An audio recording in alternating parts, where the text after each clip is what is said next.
मुख्यमंत्री पुष्कर सिंह धामी का आज पंतनगर दौरा। कृषि विज्ञान सम्मेलन में होंगे शामिल। दोपहर बाद बजट सत्र की कार्यवाही में होंगे शामिल।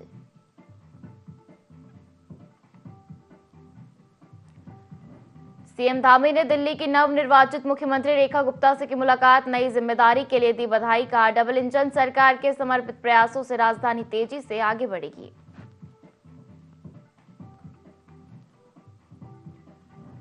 बजट सत्र का चौथा दिन। सरकार पास कराएगी 12 संशोधन विधेयक। भू कानून संशोधन विधेयक पर भी होगी चर्चा। विपक्ष प्रवर समिति को भेजने की करेगा मांग।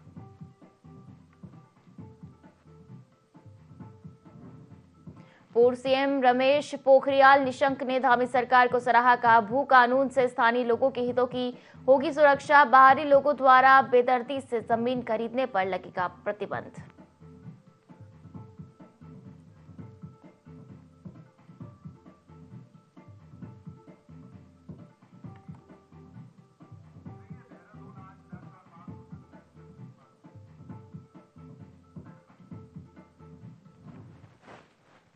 नमस्कार, बहुत स्वागत है आपका। देवभूमि लाइव देख रहे हैं आप और मैं हूं आपके साथ पायल। बुलेटिन की शुरुआत करेंगे देहरादून से आ रही बड़ी खबर के साथ, जहां आज विधानसभा में सख्त भू कानून पास हो सकता है। कल सदन में भू कानून का विधेयक पेश किया जा चुका है। 2 दिन पहले ही कैबिनेट ने भू कानून संशोधन विधेयक पास किया था। हरिद्वार और उधम सिंह नगर जिले को विधेयक से बाहर रखा गया है।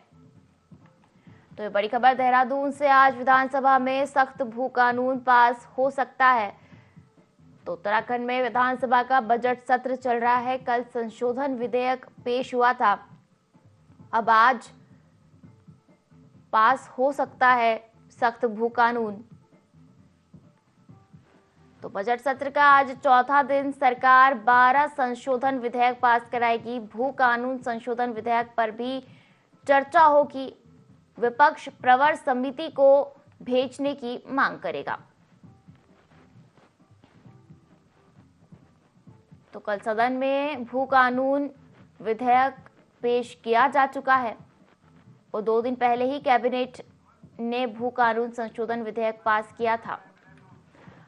और चलिए इसी पर ज्यादा जानकारी लेंगे। हमारे साथ संवाददाता विनय सूद लाइव जुड़ गए हैं। विनय, बजट सत्र का आज चौथा दिन है। सरकार 12 संशोधन विधेयक पास कराएगी, लेकिन सबसे बड़ी बात, भू कानून संशोधन विधेयक पर भी आज चर्चा होगी।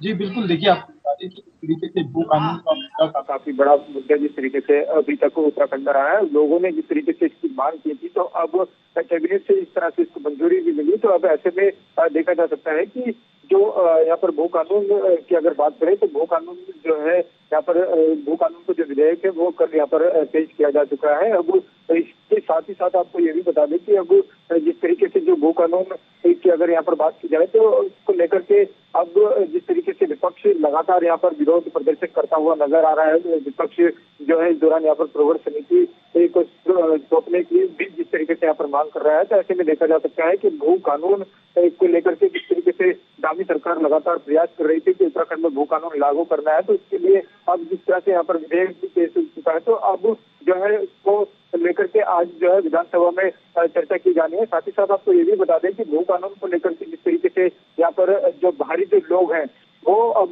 जो है यहाँ पर जमीन नहीं खरीद सकते, क्योंकि जिस तरीके से यहाँ पर बात की जाए तो 11 जिले हैं, 11 जिलों में पूरी तरीके से जो है बैन कर दिया गया है कि जो बाहरी लोग हैं वो यहाँ पर कृषि की जो भूमि है उसको यहाँ पर नहीं खरीद सकते। साथ ही साथ अगर वो मंदिर जमीन है तो उसको केवल यहाँ पर जो है खरीदा जा सकता है, और वो भी 250 वर्ग मीटर के लिए ही। तो ऐसे में देखा जा सकता है कि अब जिस तरीके से यहाँ पर उधम सिंह नगर की बात करें या फिर हरिद्वार की बात की जाए, तो हरिद्वार और उधम सिंह नगर को जो है इस विधेयक से जो है दूर रखा गया है, क्योंकि ऐसे में देखा जा सकता है कि अब जो यहाँ पर आज की अगर बात करें तो आज जिस तरीके से चौथा दिन है सत्र का, तो चौथे दिन आज इस पर चर्चा होनी है। जी बिल्कुल, निश्चित तौर पर चर्चा तो की जाएगी विनय। और देखा जाए तो उधम सिंह नगर और हरिद्वार को इस विधेयक से बाहर रखा गया, इसके पीछे की क्या वजह है?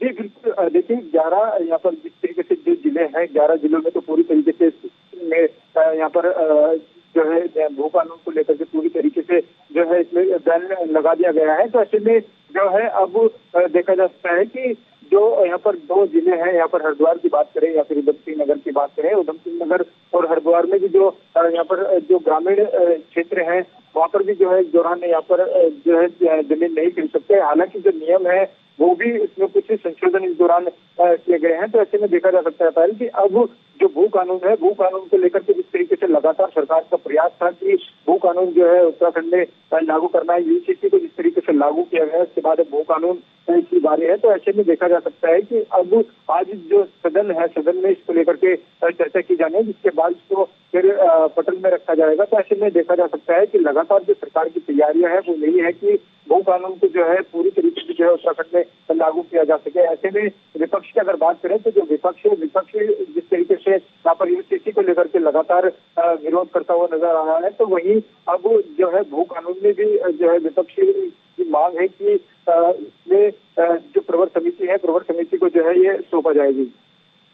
निश्चित तौर पर विनय, भू कानून से स्थानीय लोगों के हितों की सुरक्षा होगी, साथ ही बाहरी लोगों द्वारा बेदर्दी से जो जमीन खरीदी जाती थी अब उन पर भी प्रतिबंध लगेगा। देखा जाए तो क्या हंगामे के आसार है, क्योंकि आज चर्चा की जाएगी इसको लेकर, विपक्ष लगातार प्रवर समिति को देने की मांग उठा रहा है। अब ऐसे में कितने हंगामे होने के आसार है आज बजट सत्र में? जी बिल्कुल, देखिए आपको बता दें कि जिस तरीके से बजट सत्र का चौथा दिन है, तो ऐसे में विपक्ष लगातार शुरुआती दौर से ही जो है यहाँ पर हंगामा करता हुआ नजर आ रहा है। सदन के अंदर जिस तरीके से लगातार जो है कार्यवाही चल रही है, तो इस दौरान हंगामा भी देखने को मिल रहा है विपक्ष का, क्योंकि जिस तरीके से यूजीसी को लागू उत्तराखंड में किया गया है, तो उसके बाद में बार बार जिस तरीके से सरकार को घेरने का जो काम है वो विपक्ष यहाँ पर करता हुआ नजर आ रहा है। क्योंकि लिविंग रिलेशनशिप को लेकर के जिस तरीके से यहाँ पर जो कांग्रेस है, कांग्रेस ने बीते दिन भी जो है विरोध प्रदर्शन किया इस दौरान यहाँ पर विधानसभा के बाहर। तो ऐसे में अब देखा जा सकता है कि जो विपक्ष है, विपक्ष का साफ तौर पर यही कहना है और कि जो भू कानून है, भू कानून को लेकर के साथ उन्होंने कहा है कि जो भू कानून है उसमें जो प्रवर समिति है, प्रवर समिति को जो है इस दौरान ये सौंपा जाए। ऐसे में देखा जा सकता है कि आज चौथा दिन है और चौथे दिन भी जो हंगामेदार सदन है वो इस दौरान यहाँ पर रहने वाला है। भू कानून की अगर बात करें तो भू कानून को लेकर के आज जो चर्चा है वो यहाँ पर की जाएगी। इसके बाद इसको पटल पर रखने की जो आगे की कार्यवाही है वो होगी। निश्चित तौर पर देखने वाली बात होगी कि आज का दिन कितना हंगामेदार रहने वाला है बजट सत्र का, और आज सख्त भू कानून भी पास हो सकता है। शुक्रिया आपका विनय, जुड़ने के लिए और तमाम जानकारी साझा करने के लिए। और चलिए खबरों में आगे बढ़ेंगे, जहां मुख्यमंत्री पुष्कर सिंह धामी ने दिल्ली में नवनिर्वाचित मुख्यमंत्री रेखा गुप्ता से भेंट कर उन्हें नई जिम्मेदारी के लिए बधाई दी और उज्जवल कार्यकाल हेतु शुभकामनाएं दी। सीएम ने कहा कि मुझे पूर्ण विश्वास है कि उनके कुशल नेतृत्व में दिल्ली विकास के नए आयाम स्थापित करेगी और जनता की आकांक्षाओं को पूरा करने में सरकार सफल रहेगी। उन्होंने कहा कि निश्चित तौर पर प्रधानमंत्री नरेंद्र मोदी जी के मार्गदर्शन और डबल इंजन सरकार के समर्पित प्रयासों से राजधानी समृद्धि और प्रगति की दिशा में निरंतर आगे बढ़ेगी।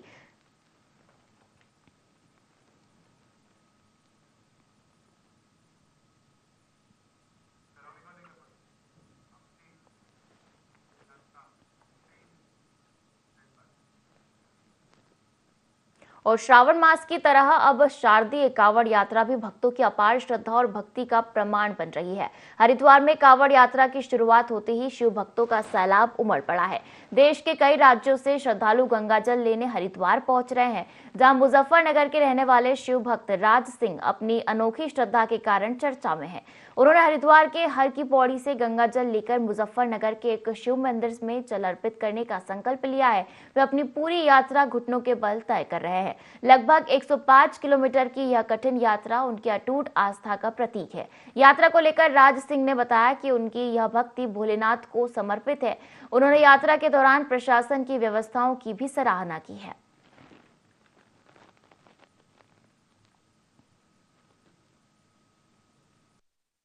हरिद्वार से जल लेकर चले हैं हम, 15 तारीख को जल लेकर चले हैं।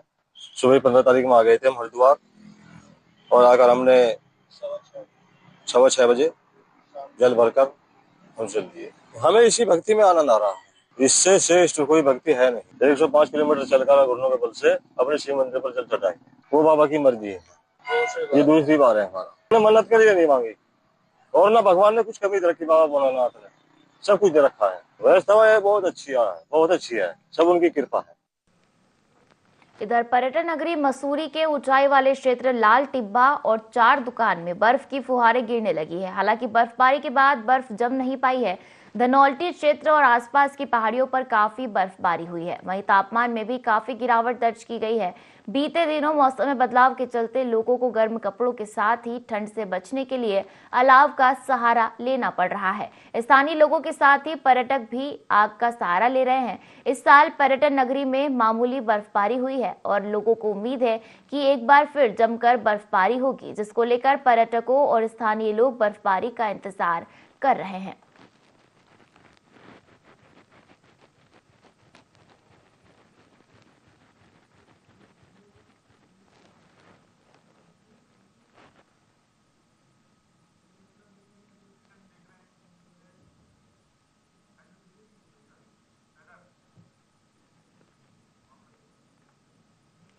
तो पर्यटकों को भी भारी बर्फबारी का इंतजार है। तापमान में भी काफी गिरावट दर्ज की गई है। अलाव का सहारा लोग ले रहे हैं। मसूरी की ये तस्वीरें आप देख रहे हैं जहां हल्की बर्फबारी हुई है। हालांकि बर्फ जम नहीं पाई। पर्यटक अभी भी भारी बर्फबारी का इंतजार कर रहे हैं। और प्रधानमंत्री नरेंद्र मोदी एक बार फिर उत्तराखंड दौरे पर आने वाले हैं। 27 फरवरी को प्रधानमंत्री नरेंद्र मोदी का मुखबा में प्रस्तावित दौरा है, जिसको लेकर तैयारियां जारी है। मुख्यमंत्री पुष्कर सिंह धामी ने कहा कि प्रधानमंत्री नरेंद्र मोदी के दौरे से उत्तराखंड को हर बार कुछ न कुछ खास मिलता है और अगर इस बार प्रधानमंत्री शीतकालीन प्रवास के तहत मुखबा पहुंचते हैं तो उत्तराखंड की शीतकालीन यात्रा को और बढ़ावा इस यात्रा से मिलने वाला है।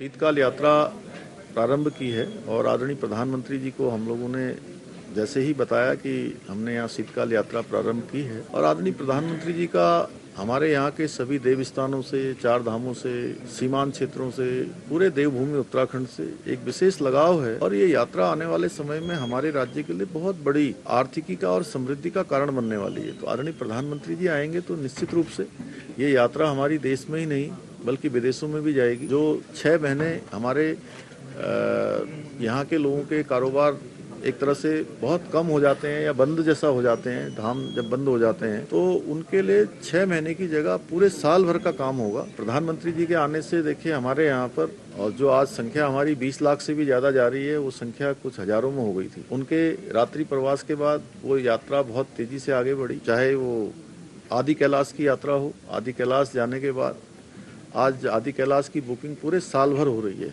तो आदरणीय प्रधानमंत्री जी शीतकाल यात्रा में आएंगे तो ये शीतकाल यात्रा भी हमारी राज्य के लिए एक बहुत बड़ी जो है समृद्धि का कारण बनेंगी और देश दुनिया के लोग आकर्षित होंगे हमारी यात्रा में। उत्तराखंड विधानसभा बजट सत्र के तीसरे दिन सदन में बजट पेश किया गया।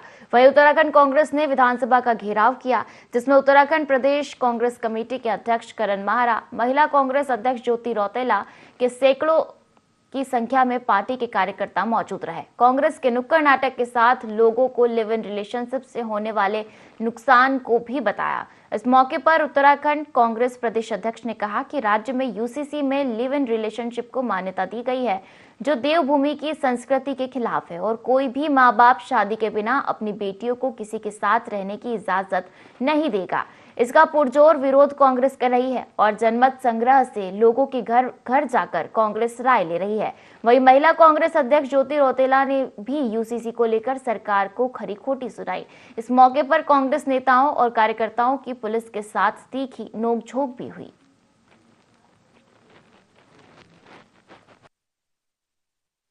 मैं चार शादियों का विरोध कर रहे हैं। दूसरी तरफ हम लोग आफ्टर मैरिज लिव-इन को लीगलाइजेशन की बात कर रहे हैं। ये कहीं ना कहीं हमारी संस्कृति, हमारे धर्म के खिलाफ है और आज हम विधानसभा जाके रहेंगे इस मुद्दे को। यूसीसी उत्तराखंड 2024 के भाग 3 को लेकर घोर आपत्ति है और जिस तरीके के नियम बनाए हैं, एक तरफ आप माइनॉरिटी को कहते थे 4 शादियां करते, उसका विरोध कर रहे थे और आपने पॉलीगैमी का नाम लिया। आज उत्तराखंड में आपने यूसीसी के भाग 3 को लागू करके पॉलीगैमी को बढ़ाने का काम किया है और सरकार लगातार आप लोगों से, हमसे, जनता से झूठ बोलती रहेगी। मेरे लिए सबसे बड़ी अदालत जनता है और कोर्ट के संग एक बाध्यता है, उनको जो कानून सरकार पास करती है उसी के आधार पर निर्णय देने होते हैं। तो हम जनता से जनमत संग्रह हम कर रहे हैं, जो इन्होंने नहीं किया। और उत्तराखंड के वित्त मंत्री प्रेमचंद अग्रवाल ने सदन में 1,01,175 करोड़ का बजट पेश किया। विधानसभा में बजट पेश होने के बाद मुख्यमंत्री पुष्कर सिंह धामी ने प्रेस वार्ता की। सीएम ने कहा कि बजट राज्य के विकास पर केंद्रित है, महिला सशक्तिकरण, चिकित्सा के लिए समावेशी बजट है। साथ ही बजट में युवाओं का विशेष ख्याल रखा गया है। इस बजट में कृषि, ऊर्जा, इंफ्रास्ट्रक्चर, कनेक्टिविटी, आयुष, कृषि और पर्यटन जैसे मुख्य क्षेत्रों पर जोर दिया गया है। कृषि क्षेत्र में किसानों की आय बढ़ाने के लिए कई योजनाएं शुरू की जाएंगी। ऊर्जा क्षेत्र में बिजली उत्पादन बढ़ाने और सभी को बिजली पहुंचाने पर ध्यान केंद्रित किया जाएगा। बधाई देता हूं, बहुत शुभकामनाएं देता हूं। विकसित और श्रेष्ठ उत्तराखंड का निर्माण हमारा जो विकल्प रहित संकल्प है। मेरा मानना है कि ये बजट हमारी प्राथमिकताएं और हमारे संकल्पों को पूरा करने का पूरा विजन प्रस्तुत करता है और हमारी सरकार की जो अर्थ को लेकर, वित्त को लेकर जो रोड मैप है, जो भविष्य की योजनाएं हैं, उसको भी प्रस्तुत करता है। ये हमारे लिए अत्यंत गर्व का विषय है कि राज्य निर्माण के इस रजत जयंती वर्ष में हमारे राज्य का जो बजट का आकार है वो उसने 1 लाख करोड़ को पार किया है, जो पिछले वर्ष की तुलना में लगभग 13% अधिक है। हमने इसमें इकोलॉजी, इकोनॉमी, इनोवेशन, इंक्लूसिव और सस्टेनेबल डेवलपमेंट के साथ साथ टेक्नोलॉजी और अकाउंटेबिलिटी के व्यापक फ्रेमवर्क को ध्यान में रखते हुए इस बजट को बनाया है। इस बजट में हमने वेंचर फंड की स्थापना की है, जिसमें रिवर फ्रंट डेवलपमेंट योजना, प्रवासी उत्तराखंड परिषद का गठन, स्मार्ट सिटी के अंतर्गत इलेक्ट्रिक बसों के संचालन, खेल विश्वविद्यालय की स्थापना, पुलिस कर्मों के उत्साहवर्धन हेतु रिवॉल्विंग फंड की स्थापना जैसी अनेक नई पहलों को इसमें सम्मिलित किया है। ये बजट हमारा नमो अर्थात नवाचार, आत्मनिर्भर उत्तराखंड, महान विरासत व ओजस्वी मानव संसाधन की थीम पर आधारित है। और विधानसभा सत्र के तीसरे दिन जहां सदन में वित्त मंत्री प्रेमचंद अग्रवाल ने सदन में धामी सरकार का 1,01,175 करोड़ का बजट पेश किया, तो वहीं विपक्ष ने बजट को निराशाजनक बताया। बजट को लेकर नेता प्रतिपक्ष यशपाल आर्य ने कहा कि पिछले बजट में जो वादे किए थे, ये बजट उसकी रिसाइकलिंग है। इस बजट से केवल जनता को गुमराह करने की कोशिश की जा रही है।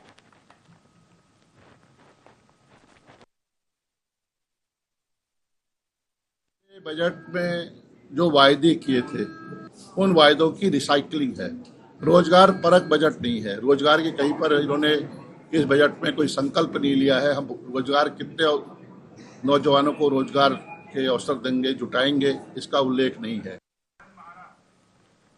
और पुष्कर सिंह धामी सरकार ने अपने दूसरे कार्यकाल का चौथा बजट पेश कर दिया है। यह बजट उत्तराखंड की देहरादून स्थित विधानसभा में पेश किया गया। वित्तीय वर्ष 2025-26 का 1,01,175 लाख करोड़ का बजट पेश हुआ है, जिस पर कांग्रेस के प्रदेश अध्यक्ष करण माहरा ने सवाल उठाए हैं। उन्होंने कहा कि यह बजट आंकड़ों का बजट है। इनके अधिकारी ऐसा आंकड़ा पेश कर रहे हैं कि आय बढ़ी है, यह पूरी तरह भ्रामक है। हम जनता सब जानते हैं कि परिवारों की स्थिति क्या है। लगातार बेरोजगारी बढ़ी है और अगर बेरोजगारी बढ़ी है तो कारोबार घटने से आमदनी नहीं बढ़ सकती।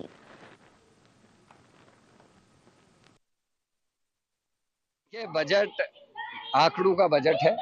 इनके अधिकारी एक ऐसा आंकड़ा पेश करके आय बढ़ी है, पर कैपिटा आय बढ़ गई है, हमारा जीडीपी बढ़ा है, जो पूरी तरीके से भ्रामक है। आप और हम सब जानते हैं हमारे परिवारों की स्थिति इन कुछ वर्षों में क्या हुई है। आप लोग खुद कितने अपने आप को महफूज समझ रहे हैं, आप समझ सकते हैं। बेरोजगारी बढ़ी है, जब बेरोजगारी बढ़ी है तो फिर आमदनी कैसे बढ़ी। और उत्तराखंड विधानसभा सत्र के तीसरे दिन सदन में बजट पेश हुआ। वित्त मंत्री प्रेमचंद अग्रवाल ने सदन में 1,01,175 करोड़ का बजट पेश किया। बजट में 7 बिंदुओं पर खास तौर पर फोकस किया गया है। सदन में वित्त मंत्री प्रेमचंद अग्रवाल ने कहा कि राज्य सरलीकरण, समाधान व निस्तारीकरण के मार्ग पर अग्रसरित है। बजट हमारे प्रदेश की आर्थिक दिशा और नीतियों का प्रमाण है।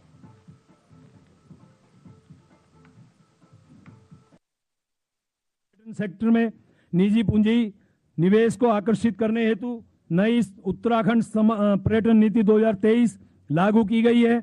इस नीति में आवासीय परियोजनाओं हेतु अधिकतम 50% तक तथा पर्यटन उत्पाद एवं सेवाओं में पूंजी निवेश को अधिकतम 100% तक की अनुदान की व्यवस्था है। माननीय अध्यक्ष जी, पर्यटन के क्षेत्र में 1 करोड़ से 5 करोड़ तक का निवेश करने वाले प्रदेश के स्थायी निवासियों उद्यमियों को प्रोत्साहित करने हेतु उत्तराखंड पर्यटन उद्यमी प्रोत्साहन योजना 2024 प्रारंभ की गई है। हमारी सरकार द्वारा सुनियोजित विकास के दृष्टिगत जागेश्वर धाम अल्मोड़ा, महासू देवता हनोल देहरादून तथा जनपद चमोली के ग्राम माणा एवं टिम्बर सैंड का मास्टर प्लान तैयार किया गया है। और उत्तराखंड विधानसभा का बजट सत्र जारी है। सत्र के दौरान उपनेता प्रतिपक्ष भुवन कापड़ी हाथों और पैरों में हथकड़ी डालकर विधानसभा पहुंचे। इस मौके पर हमारे संवाददाता ने उपनेता प्रतिपक्ष भुवन कापड़ी से खास बातचीत की। उत्तराखंड विधानसभा बजट सत्र का आज तीसरा दिन है और ऐसे में जो उप नेता प्रतिपक्ष हैं भुवन कापड़ी जी, वो हाथों में और पैरों में जो बेड़ियां डाल करके जिस तरीके से विधानसभा में पहुंचे हैं, तो ऐसे में अब हम इनसे बात करेंगे। सर, आप जिस तरीके से आज यहाँ पर हाथों में और पैरों में बेड़ियां डाल करके विधानसभा के सत्र के दौरान बोल रहे हैं, तो क्या कहें? अमेरिका से जिस तरीके से लाया गया उसी तरीके से आया हूँ। कैसा कष्ट हुआ होगा और अमेरिका की नजरों में हिंदुस्तान की क्या स्थिति है, लोगों की क्या स्थिति है, वो दिखा रहे हैं। इसलिए हम लाल आंखों को ढूंढ रहे हैं, हम 56 इंच के सीने को ढूंढ रहे हैं। क्यों नहीं अन्य राष्ट्रों की तरह वो अपने प्लेन लगाकर लोगों को वहां से निकाल के लाए? क्यों उन्हें कैदियों की तरह आने दिया? हर व्यक्ति का अपना स्वाभिमान है। हिंदुस्तान के स्वाभिमान की रक्षा कौन करेगा? केंद्र सरकार की जिम्मेदारी है, इसे जगाने के लिए करके लाए। सर, अब क्या चाहते हैं सर? अब ये चाहते हैं कि जागे और अपनी स्थिति अमेरिका की नजरों में समझे, उनकी चरण वंदना बंद करे। तो ये थे हमारे साथ उप नेता प्रतिपक्ष भुवन कापड़ी जी, जो आज विधानसभा बजट सत्र के दौरान विधानसभा में जिस तरीके से हाथों में बेड़ियां और पैरों में बेड़ियां डाल करके जिस तरीके से पहुंचे हैं, तो ऐसे में देखा जा सकता है कि सत्र के दौरान इस तरीके से उनका यहाँ पर पहुंचना काफी महत्वपूर्ण है। देहरादून से IND24 के लिए विनय। पहाड़ों में स्मैग का प्रभाव लगातार बढ़ते जा रहा है। वहीं क्षेत्र में बढ़ती स्मैग की तस्करी तथा युवाओं में बढ़ती स्मैग की लत को खत्म करने के लिए एसपी अजय गणपति के निर्देश पर थाना अध्यक्ष लोहाघाट अशोक कुमार सिंह के नेतृत्व में लोहाघाट में बाराकोट चौकी प्रभारी हरीश प्रसाद द्वारा पुलिस टीम के साथ चेकिंग अभियान चलाया जा रहा था। इस दौरान देवराड़ी बैंड लोहाघाट में अभियुक्त सागर वर्मा 25 को स्कूटी से 30.90 ग्राम हेरोइन कब्जे में लेकर गिरफ्तार किया गया और घटना में प्रयुक्त वाहन स्कूटी को सीज किया गया। पूछताछ में आरोपी ने बताया कि वह इस स्मैक को नानकमत्ता क्षेत्र से ला रहा था। आरोपी को न्यायालय में पेश किया जा रहा है। पुलिस अधीक्षक महोदय श्री अजय गणपति जी के निर्देशन में लगातार उनके निर्देशन में जो है नशा बेचने वालों के विरुद्ध कार्रवाई की जा रही है। इस संदर्भ में जो है कल एसआई श्री जो है हरीश प्रसाद जी और हेड कांस्टेबल वजीर चंद और head constable Manoj Beri SOG, constable Sanjeev Kumar, constable Govind Ashok Verma SOG और विनोद जोशी सर बना, इनकी मदद से कल जो है ये लोहाघाट बाईपास पर एक अभियुक्त सागर वर्मा से करीब जो है 30 ग्राम जो है इसमें सडनली बरामद की गई है। और प्रधानमंत्री स्वच्छ भारत अभियान के तहत खुले में शौच मुक्त मिशन के चलते लाखों रुपए की लागत से बने शौचालय गंदगी से भरे पड़े हैं। पानी की व्यवस्था ठप्प पड़ी है। नगर पंचायत लंढौरा, रुड़की मार्ग, लंढौरा रेलवे स्टेशन समेत कई जगहों पर बने सार्वजनिक शौचालय में पानी की कमी से गंदे पड़े हुए हैं। ऐसे में अधिकारी अनजान बैठे हैं। पुरुष और महिला खुले में शौच करने को मजबूर है। सरकार को स्वच्छता को लेकर किए जा रहे बड़े बड़े दावे भी धराशायी होते नजर आ रहे हैं।